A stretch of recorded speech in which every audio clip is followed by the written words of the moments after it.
This video is not copied from anyone. This video is created for all youngsters, gentlemen and women. This YouTube channel is created for social awareness about crimes. Those who are likes different contents, this video will be a treat for viewers. வணக்கம் YouTube பார்வையாளர்களே, நான் உங்கள் ஜோக்சன். இது நம்ம channel குற்ற அறிவியல். நம்ம இன்னைக்கு பார்க்க போகிற டாபிக் தான் ஐவிஎம்எஸ். ஆக்சுவலாக சென்னையில் தான் இந்த ஐவிஎம்எஸ் இன்ட்ரடியூஸ் பண்ணியிருக்காங்க. ஐவிஎம்எஸ் இன்ட்ரடியூஸ் பண்ணுறதுக்கு காரணம் என்னென்னா, பாஸ்ட் 4 இயர்ஸாக 3200 பைக்ஸ் சென்னையில் காணா போயிருக்கு. ஸோ இந்த மாதிரி திருட்டு பைக்ஸை யூஸ் பண்ணி தான் சென்னையில் சில பல கிரைம்ஸ் நடக்குதுன்னு போலீஸ் யோசிக்கிறாங்க. இந்த ரீசன்னால தான் ஐவிஎம்எஸ்னு ஒரு கேமராவை சென்னை போலீஸ் இன்ட்ரடியூஸ் பண்ணுறாங்க. ஐவிஎம்எஸ்ங்கிறது இன்வெஹிக்கிள் மானிட்டரிங் சிஸ்டம். இன்வெஹிக்கிள் மானிட்டரிங் சிஸ்டம்ங்கிறது உங்களுக்கே புரியும். ஒரு வெஹிக்கிளில் கேமரா வச்சு வெஹிக்கிள்குள்ளே வெளில என்ன நடக்குதுங்கிறது மானிட்டரிங் பண்ணுறது தான். இது காமனாக ஒரு ஜிபிஎஸ் டெக்னாலஜியோட செயல்படுது. தென் இப்போ இருக்கிற நியூ மாடல் வெஹிக்கிள்ஸில் ஐவிஎம்எஸோட தொடர்புடைய ட்ராக்கிங் டிவைஸ் பொருத்தப்பட்டு தான் வருது. தென் உங்களுடைய 2 வீலரோ இல்லை 4 வீலரோ காண போகுதுன்னா நீங்கள் ஐவிஎம்எஸ் கீழே ஒரு எஃப்ஐஆர் ஃபைல் பண்ணிட்டு உங்களுடைய நம்பர் பிளேட்டில் இருக்க நம்பரை கொடுத்தீங்கன்னா அவங்க அந்த நம்பரை அந்த டேட்டா சர்வரில் போட்டு பார்த்து அது ஒரு எலக்ட்ரானிக் மேப்பை உங்களுக்கு வியூ பண்ணி காமிக்கும் உங்கள் கார் எந்த டேரக்ஷனில் இருக்குன்னு. ஸோ அதை வச்சு உங்கள் காரையோ இல்லை 2 வீலரையோ ஈஸியாக ஃபைண்ட் அவுட் பண்ணிடலாம். ஓல்டு மாடல் வெஹிக்கிளை எப்படி கண்டுபிடிக்கிறாங்கன்னா, வெஹிக்கிள் எடுத்தவங்க சிட்டிக்குள்ளே எங்கேனாச்சும் ட்ராவல் பண்ணாங்கன்னா நீங்கள் கொடுத்த நம்பர் பிளேட் இருக்க நம்பரை வச்சு கண்டுபிடிச்சதான் உண்டு. அது கொஞ்சம் கஷ்டம் தான்.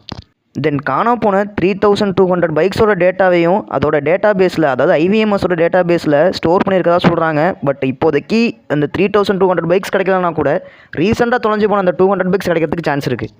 தென் இது உங்களில் எத்தனை பேருக்கு தெரியும் தெரில, அதாவது இந்தியா ஃபுல்லாகவே ஏஎன்பிஆர்னு ஒரு விஷயத்தை இன்ட்ரடியூஸ் பண்ணியிருக்காங்க. ஏஎன்பிஆர்னா ஆட்டோமேட்டிக் நம்பர் பிளேட் ரெகனைசேஷன்.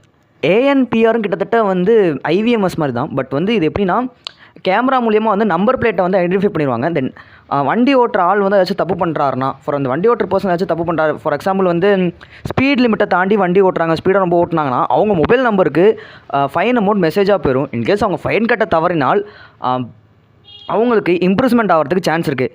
இது அந்த ஸ்பீட் லிமிட்டுங்கிறது கிடையாது.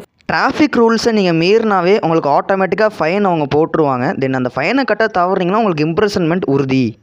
தென் ஐவிஎம்எஸ் சென்னையில் மட்டும் தான் இன்ட்ரடியூஸ் பண்ணதான் சொன்னாங்க. பட் இங்கே எங்கள் ஊரில் நான் ஒரு இடத்துல இதே மாதிரி கார் செட்டப்பில் கேமரா இருந்து பார்த்தேன். ஸோ ஐவிஎம்எஸ் கிட்டத்தட்ட மேபி சீக்ரெட்டாக கூட எல்லா இடத்துலையும் இருக்கலாம். பிகாஸ் ஐவிஎம்எஸ் இன்ட்ரடியூஸ் பண்ணுறதுக்கு வெஹிக்கல் தெஃப்ட் தான் ஒரு காரணம்னு சொல்ல முடியாது. அண்டர் ஏஜ் கேட்டகரியில் வண்டி ஓட்டத்தை கூட கண்டுபிடிக்கலாம். தென் வேறு ஒருத்தவங்க வெஹிக்கிளை திருடி அந்த வெஹிக்கிளில் ஸ்மக்லிங் பண்ணுறவங்க, தென் ட்ரெண்ட் ஆகணுங்கிற பேரில் ரோட் சைடில் பைக்கை வச்சுட்டு அட்ராசிட்டி பண்ணுறவங்களை பிடிக்கிறதுக்காகவும் இருக்கலாம். ஐவிஎம்எஸோட மெயின் மோட்டோவாக என்ன சொல்கிறாங்கன்னா, ட்ரைவ் பண்ணுறவங்க எல்லாருமே ஒழுங்காக ட்ரைவ் பண்ணணும், சேஃப்டாக ட்ரைவ் பண்ணுங்க தான் காரணம். அதனால தான் ஐவிஎம்எஸ் கொண்டு வரும்னு சொல்கிறாங்க. தென் ஒரு பர்சன் வெஹிக்கிள் திருடி அவர் போலீஸில் மாட்டிக்கிட்டாருன்னா அவருக்கு ஐபிசி செக்ஷன் 379 படி 3 இயர்ஸ் வரைக்கும் இம்ப்ரிசன்மெண்ட் வித் ஃபைன். தென் சொல்ல வந்த கண்டென்ட்டில் இருக்கிற விஷயத்தை தெளிவாக சொல்லிட்டு நம்புகிறேன். தென் என்னோடய வீடியோ உங்களுக்கு பிடிச்சிருந்துச்சுன்னா லைக் பண்ணுங்கள், சப்ஸ்கிரைப் பண்ணுங்கள், ஷேர் பண்ணுங்கள்.